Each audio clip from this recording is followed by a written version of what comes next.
I didn't think anything would shift in me that day. I wore my usual linen trousers and a fitted beige shirt that didn't scream for attention. I had errands to run, groceries to pick up, and a lunch to attend at my friend's place. One of those polite obligations we owe to friendship when the years have worn down spontaneity. She wanted to introduce me to her grandson, who had recently moved back into the city. "You'll like him," she'd said on the phone. "He's brilliant, different, a photographer, an artist. Maybe you two can talk about light and shadows like in the old days." I arrived late. The table was already set, and voices carried from the terrace where sunlight filtered through the vine-covered pergola. I saw him before he saw me. He sat barefoot, legs folded casually under him, camera slung around his neck, sipping wine like he didn't know anyone. Was watching. But I watched. I felt the subtle tension in my body that usually only stirred in dreams I chose to forget by morning. I couldn't place it. Wasn't attraction, not yet. It was curiosity, that dangerous kind. He looked up and smiled. There was nothing polite about it. It was a smile that studied, that undressed without touching. And something in me, some thread pulled too tightly for too long, gave way by a fraction. Lunch passed with harmless banter. My friend teased me about my flawless taste in everything except spontaneity. I laughed. He didn't. He watched. Sometimes not directly, but I felt his eyes trace the back of my neck, the curve of my jaw as I turned to answer questions. My skin warmed under his gaze, though I kept my words calculated and my movements deliberate. Later, as dishes were cleared, and my friend disappeared into the kitchen, he followed me into the hallway. "I've seen your hands before," he said. I turned. "Excuse me?" "Your hands. You have a way of holding your glass like you're afraid it might feel too much." The comment should have felt invasive, but instead, it slipped under my skin like silk. I didn't reply, just looked at him, silently measuring. Then I stepped back into the garden, pretending I hadn't heard. That night, I lay in bed beside my husband, his arm resting heavy and habitual across my waist. He didn't stir as I turned to face the window. I traced the condensation on the glass with my finger and thought about the way that boy, no, that man, had looked at me. Not with desire exactly, but with the arrogance of someone who knew they'd touched a chord you hadn't played. In years, I wasn't unhappy in my marriage. We had a routine built on years of loyalty, shared holidays, house repairs, even laughter. But that night, I realized it had been months, no, years, since someone had truly looked at me. Not the way my husband did now, with comfort and kindness, but with hunger, with attention. The next morning, a message arrived. Unknown number. No greeting, just a photo, me, mid-laugh, sun in my hair, taken yesterday, unposed, unaware, underneath. "You're more real when you forget yourself. I want to photograph that." I stared at the screen for too long, my thumb hovering above the delete icon. Then I locked the phone and placed it face down. But I didn't delete it. Later that week, I opened my wardrobe and ran my hands across hangers I hadn't touched in months. Silk, lace, old dresses I used to wear when I wanted to feel like a woman, not just a wife. I pulled out a navy blouse with an open neckline and ironed it by hand. Slipped it on without telling myself why. By the time I stood in front of the mirror, adjusting a strand of hair and fastening the back of my earring, I already knew I'd see him again. The message had no follow-up, no pressure, but it echoed. It lived in the corners of my day like a thought I couldn't extinguish. That weekend, my friend invited me again. Casual gathering, she said, a few people, some art discussions, and he'd be there. She didn't have to say it. As I drove across the city, my heart beat not with guilt, but with clarity, not with shame, but with anticipation. I wasn't going for him. That's what I told myself I was. Going for the version of myself I thought I'd lost. And he had seen her. The second time we saw each other, it was late afternoon. Light settled low between buildings, dusting the sidewalks in that orange haze that makes a city look softer than it is. I parked 2 streets away from the small gallery where the event was happening.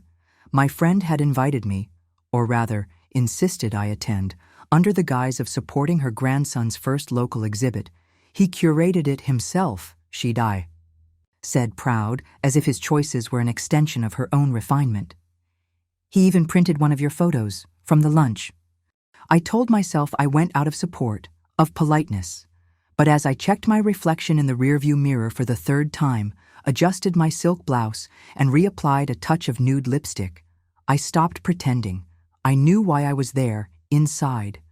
The gallery was modest but stylish. A long, narrow room with exposed brick walls, framed black and white prints hanging in deliberate asymmetry. People murmured over wine glasses, speaking in half smiles and curated curiosity. I caught glimpses of my own face in the reflection of framed glass. The same woman, but sharper somehow, lit from within. And then I saw him, across the room, laughing softly with a woman who looked no older than 25. Her hand resting on his forearm as she said something in his ear. He leaned toward her, attentive, present.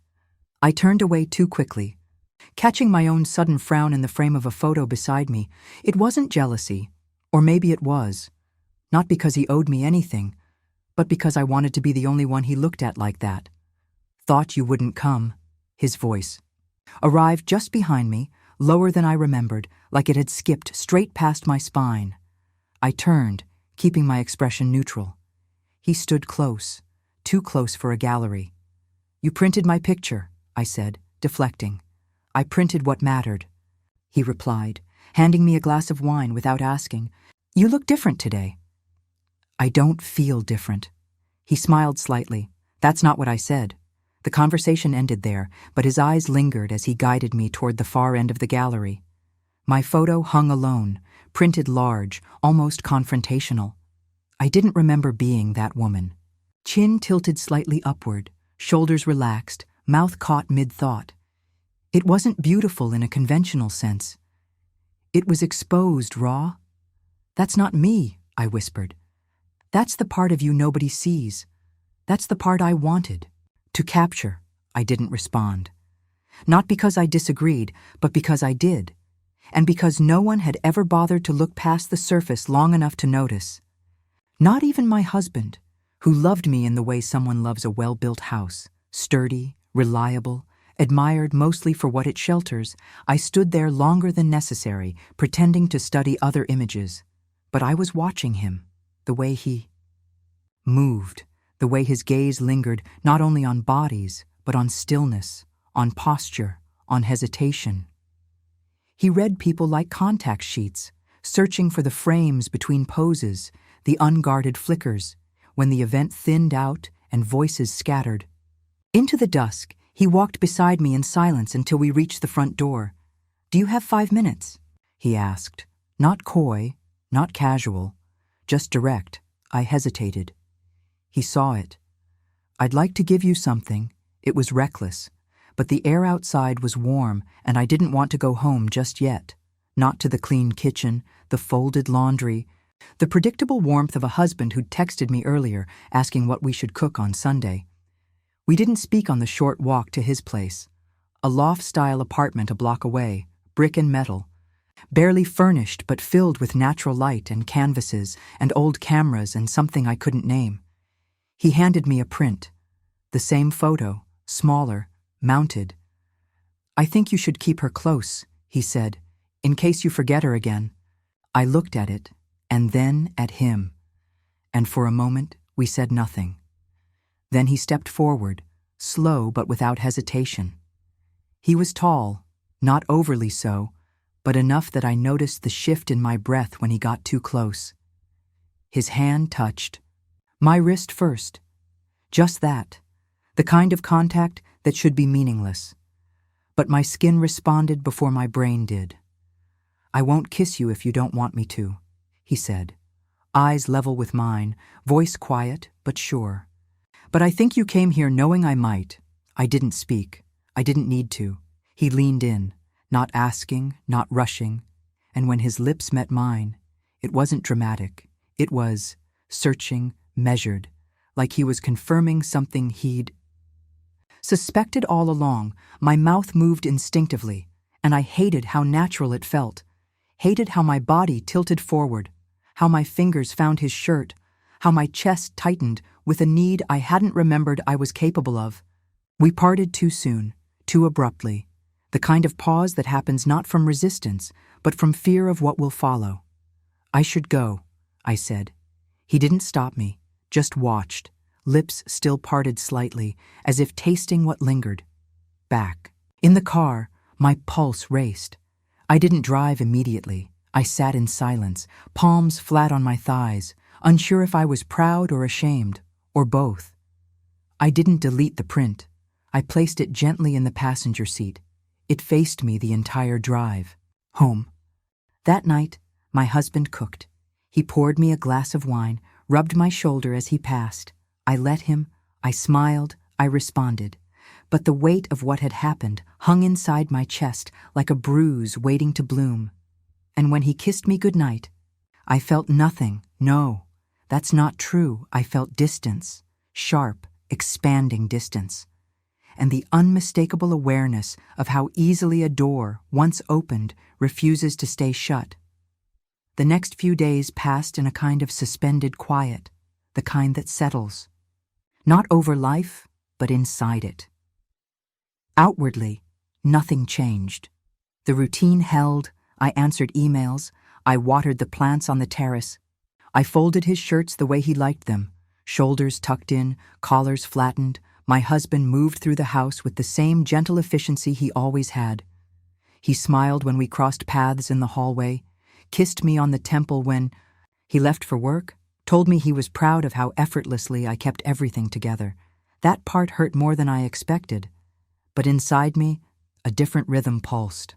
The memory of that kiss played on a loop, not for its novelty, but for how undeniable it had felt. There had been no buildup of flirtations, no long seductions, just proximity, eyes, skin. It had happened because it had to. I hadn't sought it. I hadn't imagined it.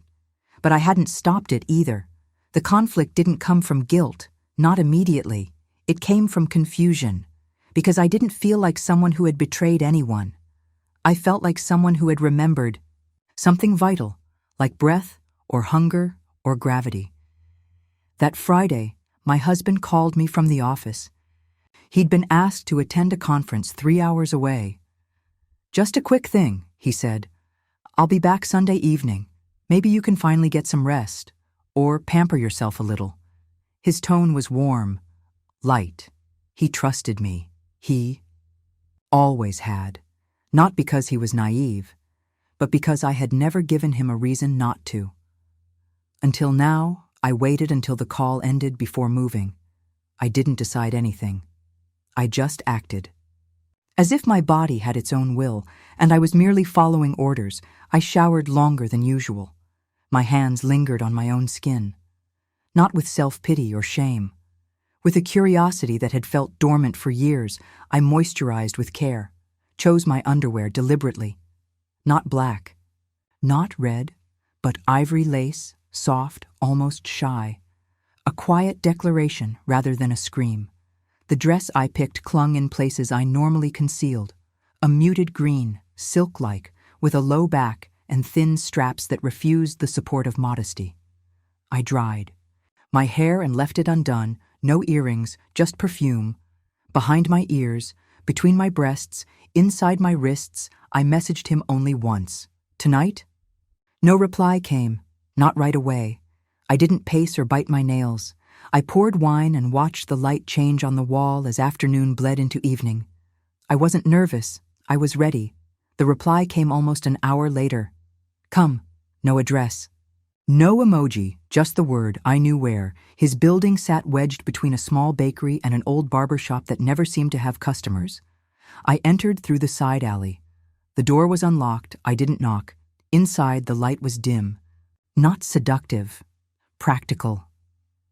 Amber bulbs swung slightly from their cords, casting lazy shadows across canvases and film rolls.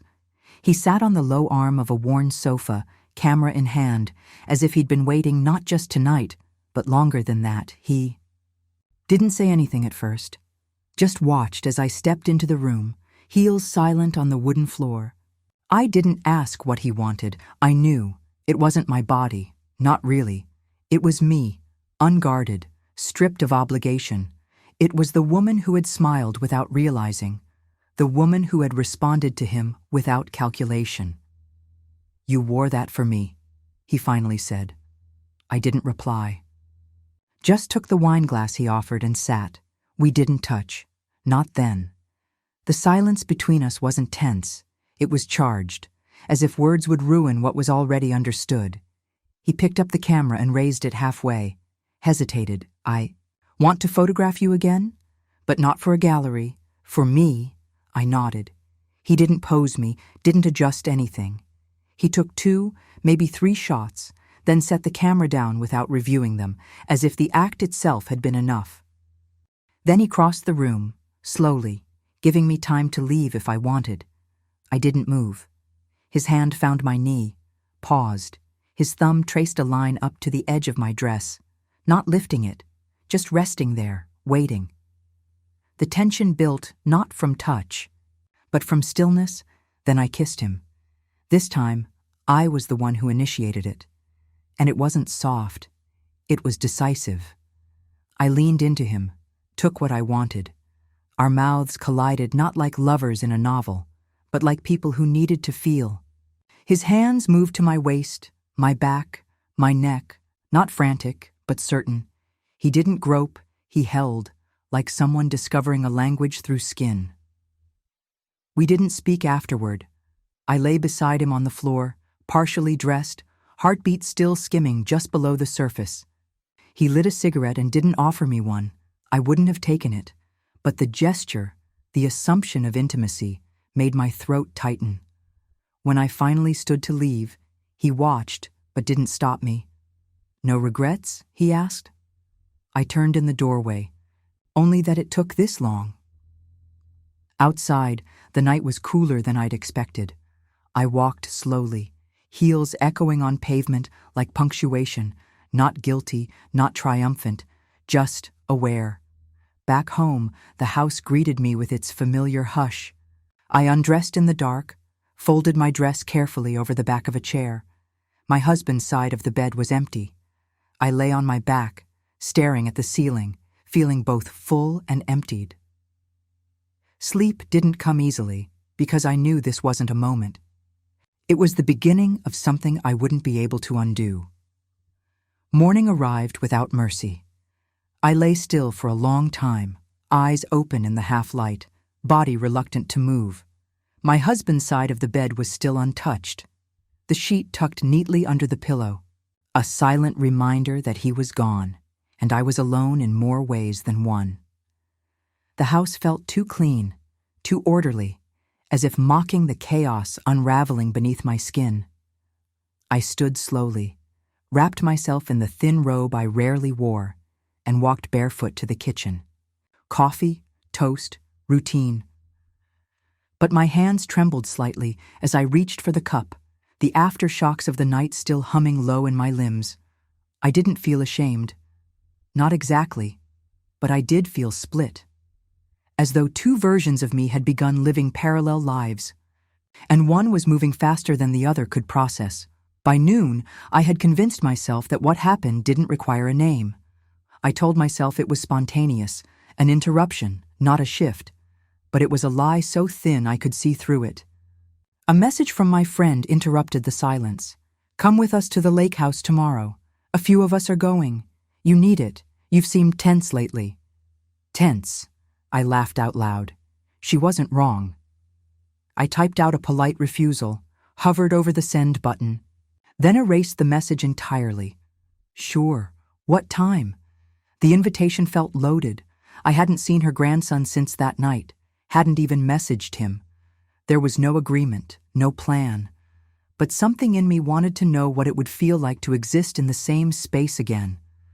Publicly, among people who didn't know and never would, I wanted to see if I could keep myself together.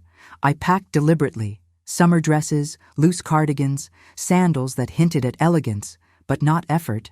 I chose undergarments with care, though I told myself it was habit, not intent.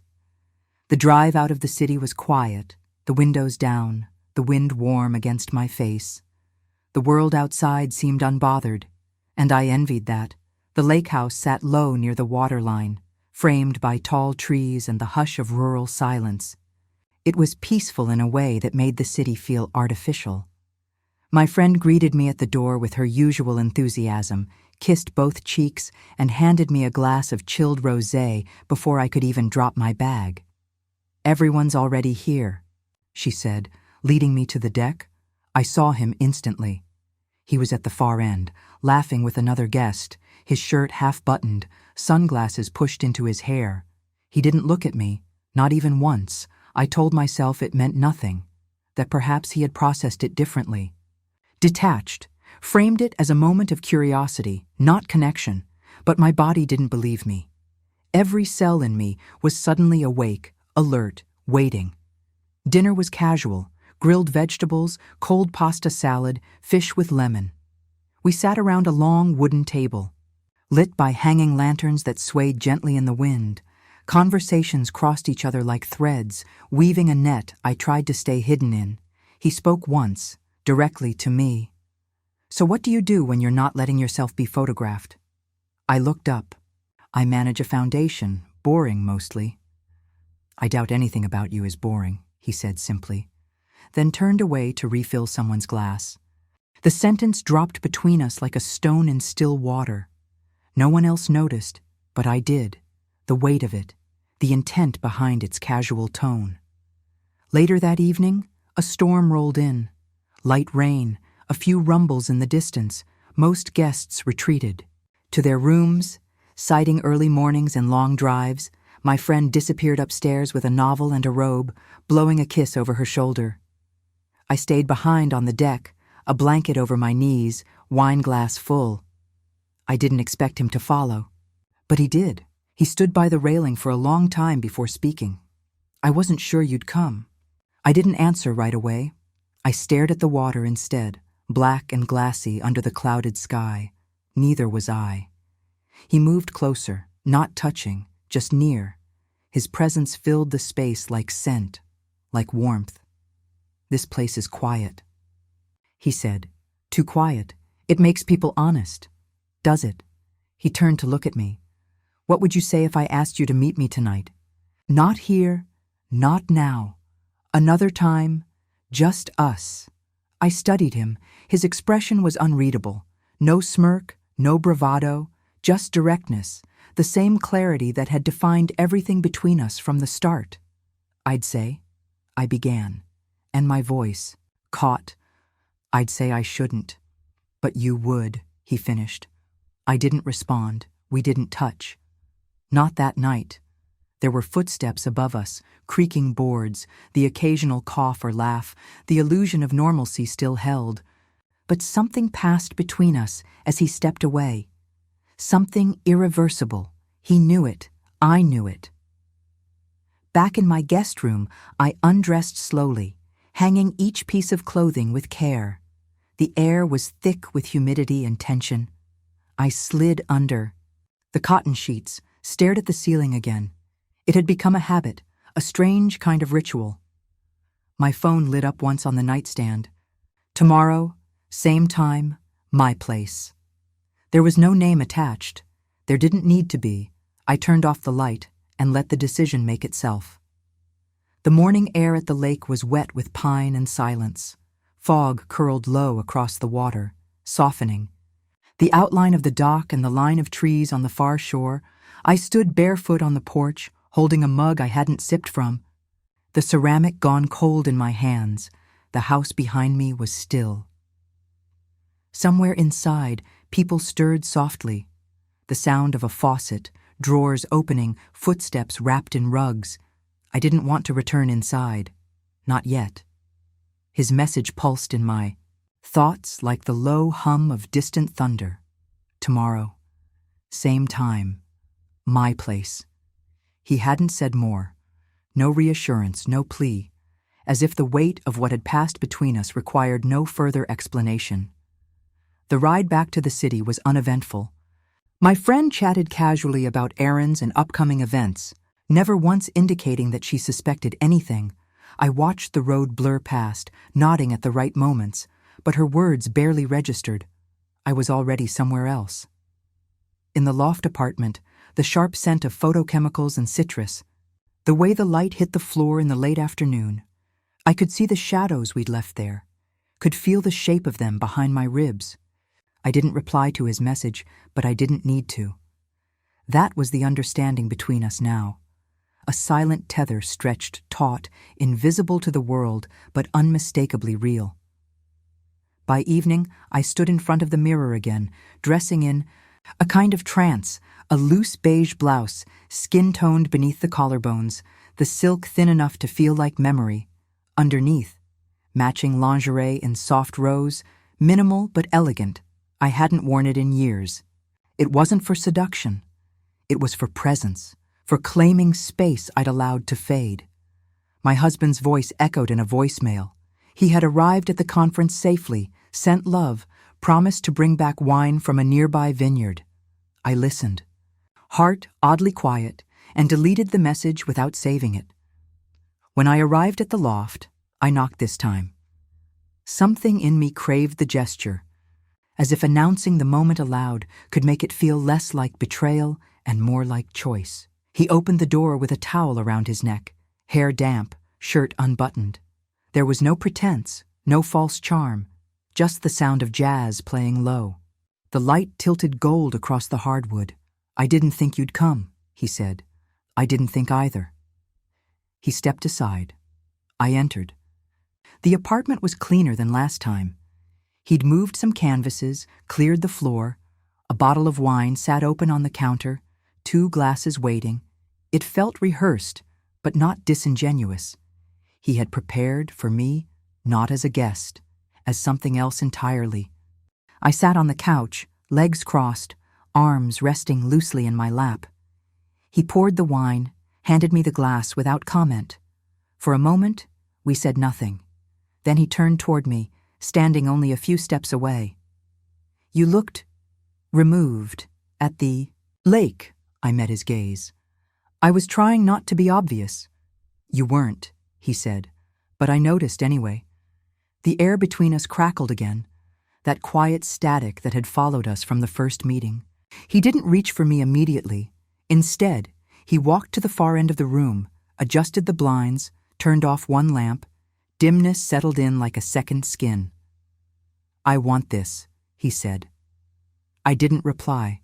My throat was tight. The weight of those 3 words fell heavier than I expected. Not because of what they meant for him, but for what they demanded of me. He approached slowly this time, not with urgency, but intent. When he knelt in front of the couch, his hands didn't search. They rested on my knees, thumbs gently stroking the fabric. I didn't move. My breath deepened. "I want to remember this," he said. "Not as a secret, as something real." Then he leaned in, and our mouths met again. But this kiss, this one was different. It wasn't discovery. It was confirmation. The kind of kiss that erases everything. Before it, there was no trembling, no hesitation. His hands moved to my waist, slid under the blouse, not to undress, but to feel, to anchor. My body responded with an urgency I didn't recognize. Or maybe I had simply forgotten. We didn't speak for a long time. Our breaths filled the room. Mingling with music and silence, he lifted me gently, carried me to the bed that was low to the ground, surrounded by unframed photographs leaning against the wall. We lay there fully clothed for what felt like hours, limbs entwined, heartbeats overlapping. He ran his fingers along the line of my arm, across my hip, behind my ear. Every touch was reverent, like he was learning me by memory. I let him, I let myself. Later, when the room quieted and our bodies separated again, I sat at the edge of the bed, buttoning my blouse with fingers that shook only slightly. "I don't want to go home," I said quietly. "But you will," he answered, voice calm. I nodded. "Yes," I stood, smoothed my hair, and picked up my bag. He followed me to the door but didn't kiss me goodbye. That wasn't what this was now. This had become something different, something slow-burning. Dangerous not for its heat, but for its steadiness. Outside, the city had cooled. I walked to my car under the orange streetlights, heels echoing against asphalt, jacket tight around my ribs. I didn't look back. I didn't need to, because now I carried him with me, in my breath, in my spine, in the space between steps. And I knew, without doubt, this wouldn't be the last time. In the days that followed, time moved with a peculiar elasticity. Hours stretched out in domestic silence, then collapsed into brief, stolen memories. My husband returned from the conference late Sunday evening, suitcase in hand. His usual quiet joy at being home reflected in how he unpacked without fuss, how he refilled the olive oil bottle without comment, how he reached for my hand during dinner like it was second nature. I watched him, as if from a distance, not out of resentment, not even guilt, but with the slow realization that I had become an observer in my own life, a woman who wore the right expressions, said the appropriate things, but had begun to live. In parallel, we went to bed that night like we always did. Soft lights, shared warmth, our bodies aligned by habit.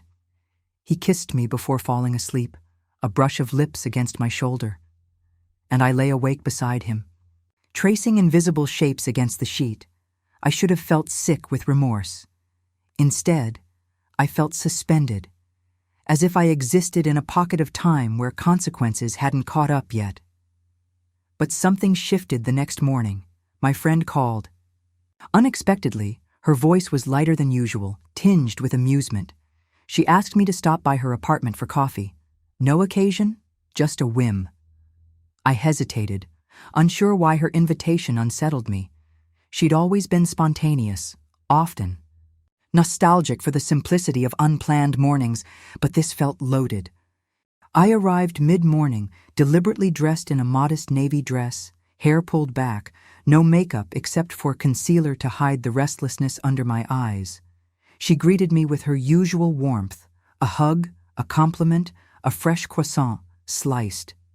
In half, we sat by the window, the city buzzing faintly below. For a while, we talked about unimportant things, travel plans, weather changes, a mutual acquaintance's failed second marriage. I tried to relax into it, but I could feel her watching me, not critically, intuitively. Then she stood, walked to a small ceramic dish near the bookshelf, and held something out to me. "Is this yours?" My heart stalled. It was a silk scarf, light gray, printed with fine lines in deep wine red. A gift she had given me nearly 2 years ago, one I'd worn only a handful of times, one I hadn't seen since. Since the lake house, I took it from her hand slowly. "Where did you find this?" "In his studio, folded neatly under some prints." She said it without sharpness, without accusation, just fact. I looked down at the fabric, smoothing it with my thumb. The silence between us stretched, thickened. Then she spoke again. Quietly, almost kindly. "I always knew you were more restless than you let on. Even when everything was good, I didn't deny it. I couldn't." Her words didn't need answers. They weren't a trap. They were recognition. "He's always been drawn to women who carry things quietly," she continued, sipping her coffee. "I suppose that's what happens when you grow up around noise. You start craving silence that feels meaningful." I felt the air shift. Around us, the unspoken had stepped fully into the room, and neither of us flinched. "I haven't told him," she added, "and I won't." Still, I said nothing.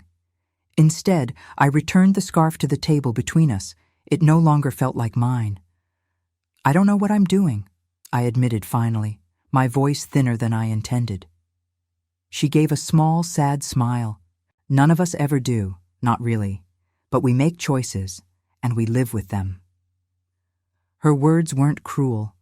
They were lived in, experienced, like a woman who had seen her own line crossed once, maybe twice, and never spoken of it again. When I left her apartment, the city felt louder, the colors sharper. I drove without music, windows cracked, the scarf folded beside me like a confession. That night, I didn't hear from him, not the next night either. The silence didn't sting the way I thought it might. It pulsed. It waited. Not absence. Space. Space. I didn't know how to fill. I moved through my days in a state of eerie calm.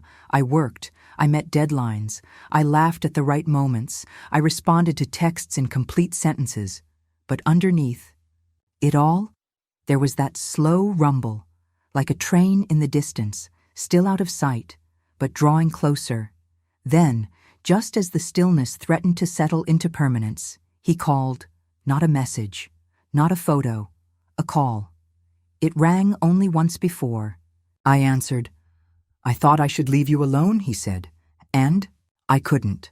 There was no romance in his voice, no seduction, just exhaustion, honesty. We didn't speak for long, no declarations, no plans, just a quiet agreement that what existed between us hadn't ended. It had only paused. When I hung up, I sat in the dark for a long time. My husband was working late that evening. He would return with a story about a stubborn client, about a delayed payment, about traffic. I would listen, I would smile, I would be there. But a part of me had already left the room. A part of me had followed the echo of his voice through the phone and stayed with it. In that loft, in the way he had looked at me, as if I were something unfinished and worth returning to, I didn't know where this road would lead. But I knew, now that I was already walking it, and I wasn't walking back.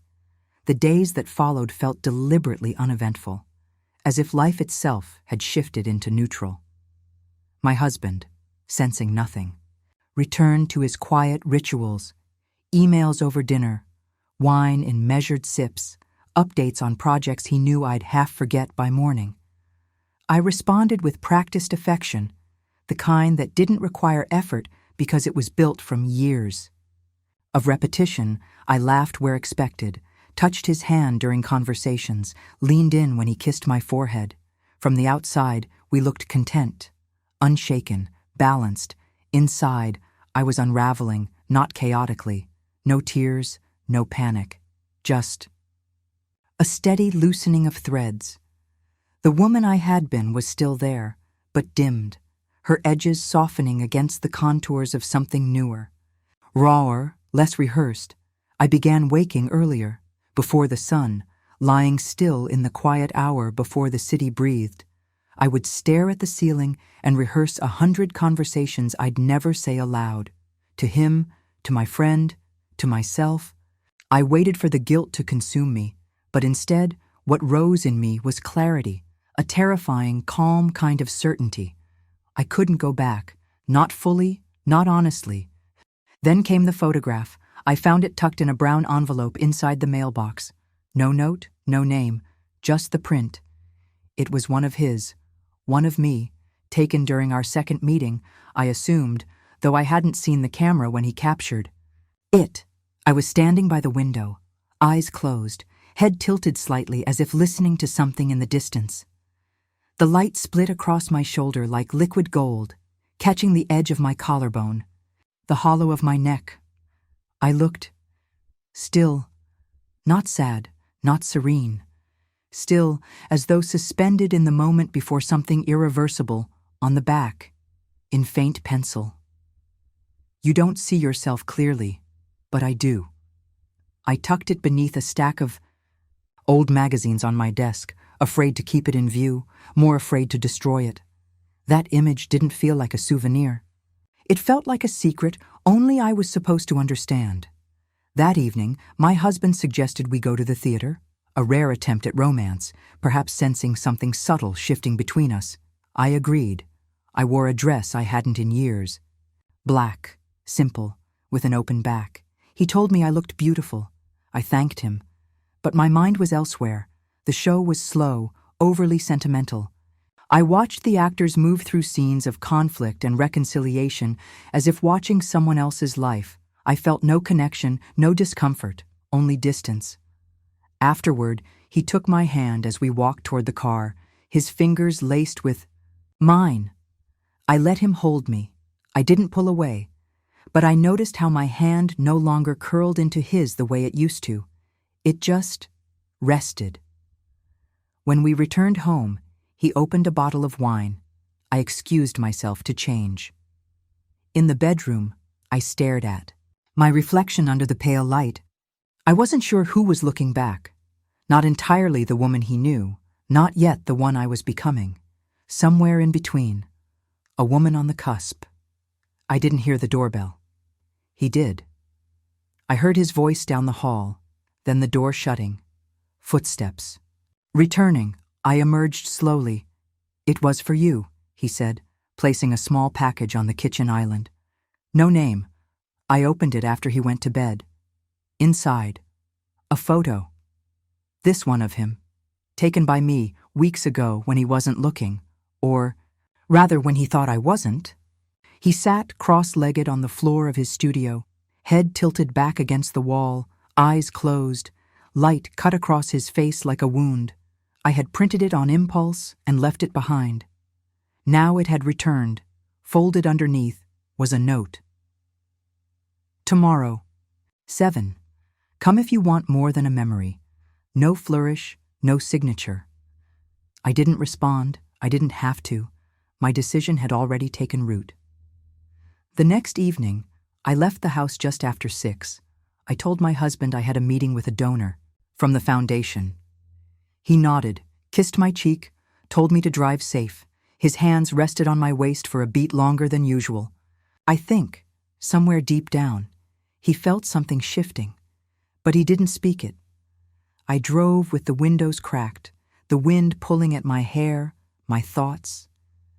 The city lights blinked slowly to life as I neared the loft, a slow burn in the distance, like a signal only I could see. He opened the door before I knocked, as if he'd been standing there the entire time. He didn't kiss me right away, didn't reach.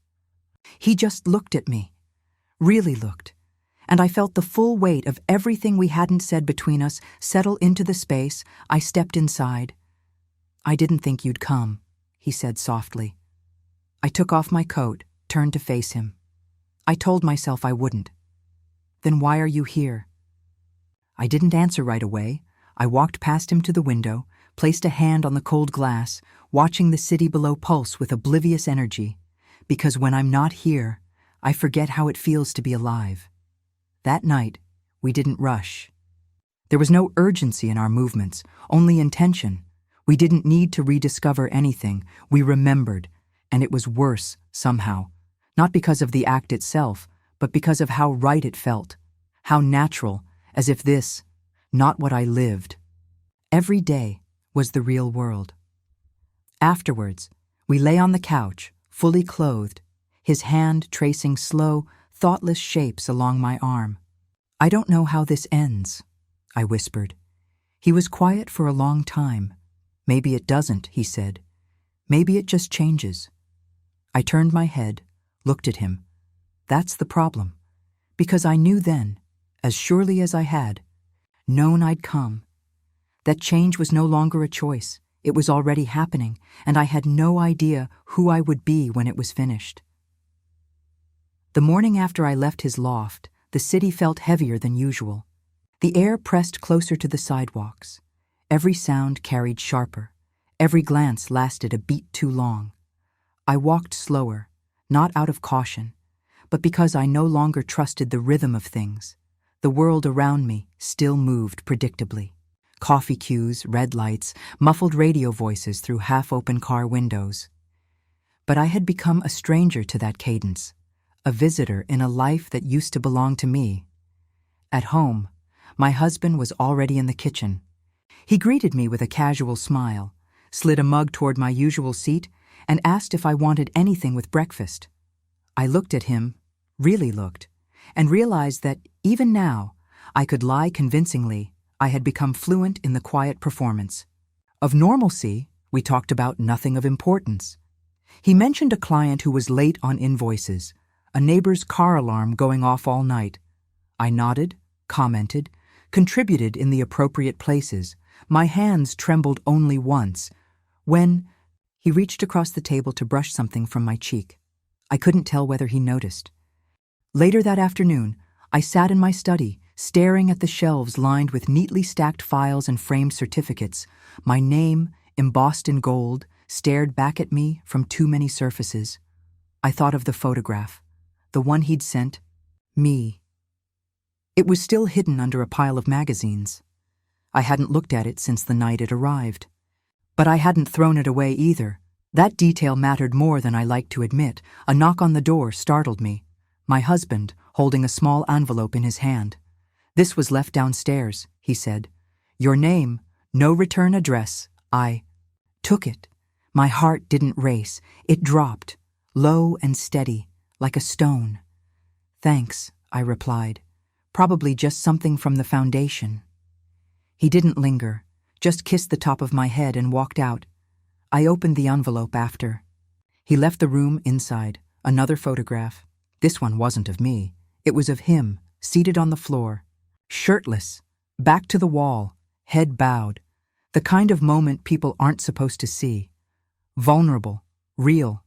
I didn't remember taking it, but I must have sometime in those early evenings when he moved through his studio like breath made. Visible, underneath the photo, a folded note, one sentence.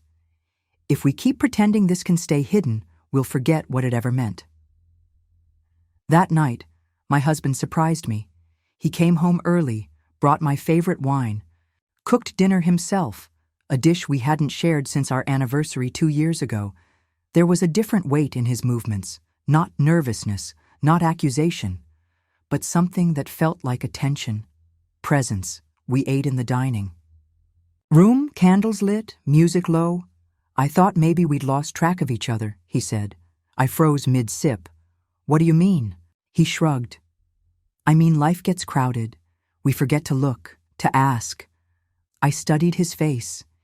He wasn't fishing, he wasn't testing, he was reaching. And I felt something crack. Not from guilt, from grief, because in that moment, I saw the man I had married, not the routine, not the rhythm, but the man. His quiet steadiness, his gentleness, his undemanding love. He wasn't perfect, he wasn't thrilling, but he had never stopped showing up, and I had. That night, we made love for the first time in months. It was tender, unhurried. His hands moved with the familiarity of someone who had known my body for years, but his eyes searched as if trying to rediscover something he feared he'd lost. I let him touch me. I let myself respond. But beneath the surface, my skin ached for something that was no longer there. Afterward, he fell asleep quickly, one hand resting across my stomach. I stared at the ceiling, counting shadows, listening to the hum of the radiator and the occasional car passing below. I didn't feel clean. I didn't feel whole. I felt divided, and I understood then. I had created 2 lives, both incomplete, one built on love and history and quiet loyalty, the other on hunger and intensity and something I hadn't named yet, but I couldn't live in both, not forever. The next morning I received a final message. "I'm leaving town for a while, maybe for good.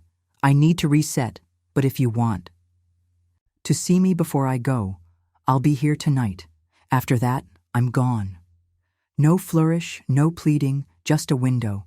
I sat with the message all day, letting it breathe, and as evening fell, I dressed slowly. I didn't pack a bag. I didn't leave. A note, but I didn't stay.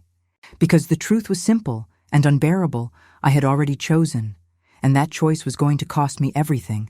I left the house just after 8. The air outside was unusually warm for that late hour, and the city pulsed with that soft, heavy rhythm it only seemed to have on summer nights, as if everything beneath its skin was holding its breath. I walked to the car slowly, not out of hesitation, but because I wanted to feel every moment of this decision, the gravel beneath my shoes, the slight chill in the folds of my dress, the silence of a house I might never enter again in the same way. Inside, my husband was upstairs reading. I had said I needed air, a walk, just a walk. He smiled, nodded, said he'd wait up. I believed that he believed me, and for a second, that belief felt like the sharpest wound of all, I didn't drive directly to the loft. I took a longer route through the hills. Letting the city stretch below me in soft, golden layers, lights blinked on across porches and windows, families gathering around televisions, couples leaning close at crosswalks, teenagers laughing too loud on corner benches. Life went on, unaware, uncomplicated, beautiful in its blindness. By the time I reached his building, the street was mostly empty. A single light shone from his window, low and steady, like a heartbeat I could see from the curb. I didn't pause. I didn't rehearse anything. I just walked. He opened the door before I knocked. He always did that, as though he could feel me approaching, or maybe he never stepped away from the door at all. We stood in silence, the air between us thick with unspoken truths. He looked different, not tired, resolved. His bag was packed, keys on the counter, his camera in its worn leather case beside him, strap neatly coiled. He wasn't bluffing. "You came," he said simply. I nodded. Of course I did. He stepped aside. I entered. Inside, the room looked exactly as it always had. Half-finished canvases leaning against the wall, the faint smell of citrus and paint, and something warm and human. But the energy was different, lighter, final. "Wasn't sure you would," he said. "I told myself I wouldn't be angry either way." "I told myself I'd already lost you," I said. And I couldn't bear not knowing if that was true. He didn't answer, not immediately. Instead, he reached for a photo resting on the table, the same image of me he had printed before. This one was larger, framed, finished. I kept. "This, for when I needed to remember what it felt like to be honest," he said. "You were the first person who let me see something that wasn't trying to be seen." I looked at the photo, at myself, the stillness, the vulnerability, the breath. "Caught between moments, do you regret it?" I asked. He looked up. "Do you?" And I realized then that regret had never been the word. Not even close. I shook my head. "No, but I regret what it's going to break." He walked toward me, slowly, as if every step was a sentence. His hands reached mine, not with urgency, but reverence. "Then stay tonight," he said. "Don't promise me anything. Don't explain. Just be here until morning." We stood in silence again, hands intertwined, the room holding us the way a photograph holds a moment, and I nodded. He led me to the window, where the city stretched, below like a map we'd never read. We sat together, wrapped in quiet. There was no music, no wine, no performance, only presence. That night, we didn't speak much. We didn't make love. We didn't need to. We simply held on, skin to skin, thought to thought, as if we could suspend the world outside that room. Just for one more night, I woke before him. Just as dawn broke, the light crept slowly across the floor, touching his back, his shoulder, the curve of his hand resting near mine. He looked young in sleep, honest. And I understood without words that this was where I had come to say goodbye. Not because I didn't love him, but because love had never been the only question. I dressed quietly. I folded the blanket. I stood in the doorway for a long moment, memorizing the room. Then I stepped out into the hallway, letting the door click shut behind me like the softest kind of ending. I didn't go home right away. I drove along the coast until the sun was fully awake, until the wind tangled my hair into knots and the salt kissed my face like forgiveness. Eventually, I turned the car around.